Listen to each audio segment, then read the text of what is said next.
tadi saya nyimak pidato Bapak juga konsen terhadap program KB, bahkan sampai menyinggung Kepala BKKBN zaman Pak Soeharto pada saat itu. Loh, iya, Itu bagaimana Pak ke depannya? Gimana gini? Kalau penduduk pada sebuah tempat tidak terkendali dengan baik, nanti mau tinggal di mana? Tanah semakin sempit, kepemilikan hak atas tanah semakin berkurang. Kemudian ruang pembangunan masih ke samping hari ini, rumah-rumah masih berjajar ke samping, belum ke vertikal. Itu kan perlu waktu. Kemudian yang berikutnya adalah ruang kelasnya mau di mana sekolahnya, ruang bermainnya mau di mana. Anak itu kan harus ada jaminan satu ruang bermain, kemudian ruang pendidikan, ruang relaksasi, kemudian harus dibangun dengan baik. Jumlah penduduk yang terlalu banyak, wilayah semakin menyempit, akan membuat depresi anak-anak. Nanti solusinya berarti seperti apa? Ber-KB. Vasektomi itu ya, Pak?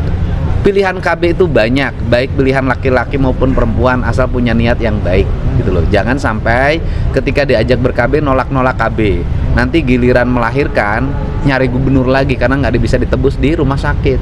Giliran sakit nyari gubernur lagi, nyari bupati lagi karena sakit nggak bisa terbayar.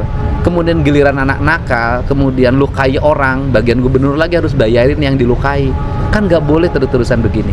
Pak, soal barak bagaimana Pak sampai saat ini pelajar yang dibawa ke barak? Ya, mereka baik-baik saja, pertumbuhannya semakin baik, semakin disiplin, makannya semakin lahap, sudah meninggalkan kebiasaan merokok, kebiasaan minum, kebiasaan dia menggunakan game online sampai jam 4 dini hari. Mereka sudah bisa tidur jam 9, jam 10, itu kan sudah baik. Tetapi sistem itu tidak akan ada artinya manakala mereka pulang ke rumahnya masing-masing, sistem di rumahnya tidak berubah. Pak, apakah ini hanya kepada pelajar saja? Apakah ke depan anak-anak semua. bermasalah juga? Yang pertama hari ini adalah pelajar.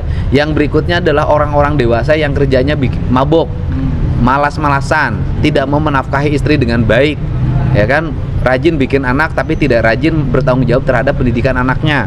Itu akan menjadi target berikutnya. Kenapa? Kriminal-kriminal itu tidak hanya bisa diselesaikan dengan ditahan.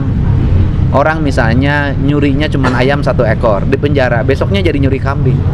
Tetapi kita ingin cari jalan bagaimana mereka berubah. Jadi nanti ada sasaran berikutnya adalah orang-orang dewasa yang tukang bikin rusuh di lingkungan.